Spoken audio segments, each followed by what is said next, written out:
पिथौरागढ़ मुनाकोट विकासखंड में Ayush health and wellness centre Majirkana के द्वारा आज जीआईसी पीपलकोट में 142 विद्यार्थियों का स्वास्थ्य परीक्षण किया गया। इस दौरान सभी बच्चों का ब्लड प्रेशर और शुगर का टेस्ट भी किया गया। साथ ही निःशुल्क दवा वितरित की गई। साथ ही स्वास्थ्य कार्ड भी बनाए गए।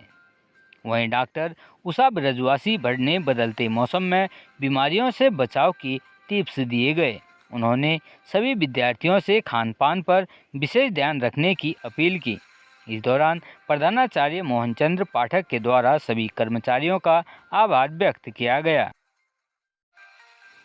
पिथौरागढ़ जिले के कनलछिना विकासखंड में आज स्वास्थ्य विभाग के कर्मचारियों के द्वारा स्कूली बच्चों का स्वास्थ्य परीक्षण किया गया, जिसमें बालिकाओं को उनके स्वास्थ्य के बारे में जानकारी दी गई।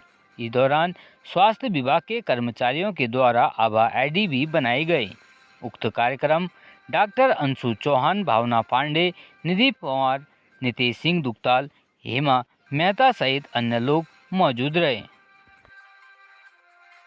पिथौरागढ़ जनपद में राष्ट्रीय सचिव ऋषेंद्र महर के नेतृत्व में आज गांधी चौक पर एकत्रित होकर प्रधानमंत्री और मुख्यमंत्री का पुतला दहन किया गया।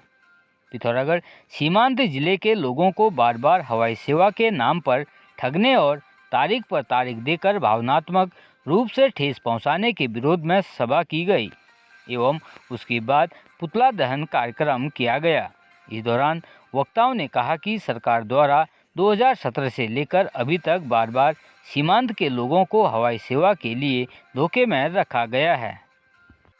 यूथ कांग्रेस द्वारा पुनः आज यहाँ पे देश के प्रधानमंत्री और प्रदेश के मुख्यमंत्री का यहाँ पे पुतला दहन किया है। हमने बार बार मांग की है कि पिथौरागढ़ के लोगों को आप ठगना बंद करो। बार बार ये सरकार तारीख पे तारीख दे रही है कि नैनीसैनी से हवाई सेवा शुरू होगी, लेकिन अभी तक हवाई सेवा शुरू नहीं हुई। जब प्रधानमंत्री यहाँ पे आते हैं तो बड़े बड़े नेताओं के लिए हवाई पट्टी सही है, लेकिन जब जनता की बात आती है तो पिथौरागढ़ नैनीसैनी हवाई पट्टी को डीजीसीए के तहत अनुमति नहीं मिलती है।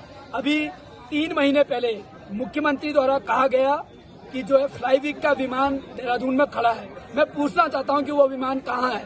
अगर महोदय आप हवाई सेवा शुरू नहीं कर सकते हैं तो आप एक्सेप्ट कर लीजिए। आप बताइए कि हम नाकाम हैं पिथौरागढ़ में हवाई सेवा शुरू करने के लिए, क्योंकि पिथौरागढ़ के लोगों को आपने बार बार ठगा है, उनकी भावनाओं के साथ खिलवाड़ किया है। और अगर आप फ्लाईवीक का विमान नहीं उड़ा पाते हैं, आपके पास अगर वो देहरादून में है तो आप उसको पिथौरागढ़ नैनीसैनी में खड़ा कर दीजिए। हमारे बच्चे उसमें घूम लें।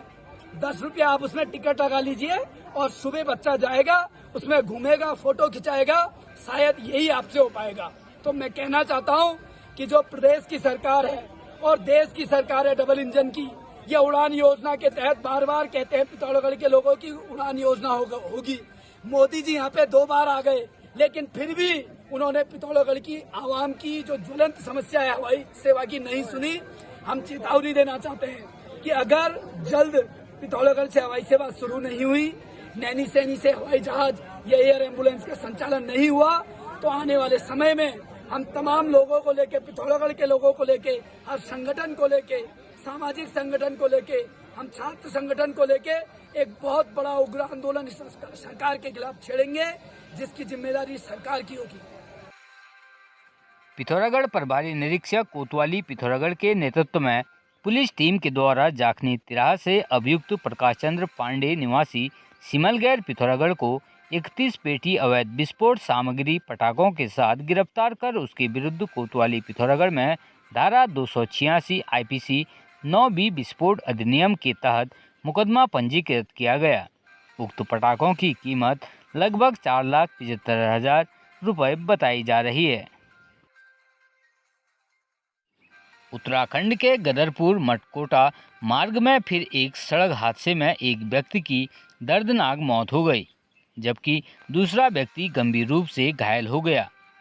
चंदन नगर गांव निवासी सुभाष बाइक से अपने दोस्त के साथ अपने घर चंदन नगर से हल्द्वानी की ओर जा रहे थे, तभी पीछे से कंटेनर वाहन ने जोरदार ठोकर मार दी, जिसमें सुभाष की मौके पर ही दर्दनाक मौत हो गई।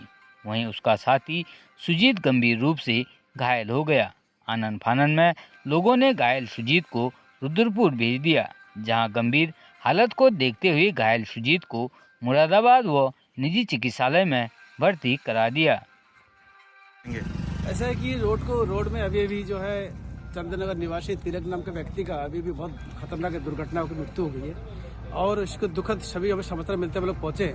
इस रोड को लेकर लंबे समय से हम संघर्षरत है कि लगातार लड़ रहे हैं कि भाई रोड जल्दी बना दिया जाए, लेकिन आज 4-5 साल से रोड में बिल्कुल काम नहीं किया, जिससे सैकड़ों लोगों की मृत्यु अकाल मृत्यु हुई है। हम इस प्रशासन से मांग करते हैं कि इनको सही मुआवजा मिले, इनके बच्चे की परवरिश की पूरी जिम्मेदारी मिले, नहीं तो हम लोग संघर्ष करेंगे, पूरा संघर्ष स्टार्ट करेंगे।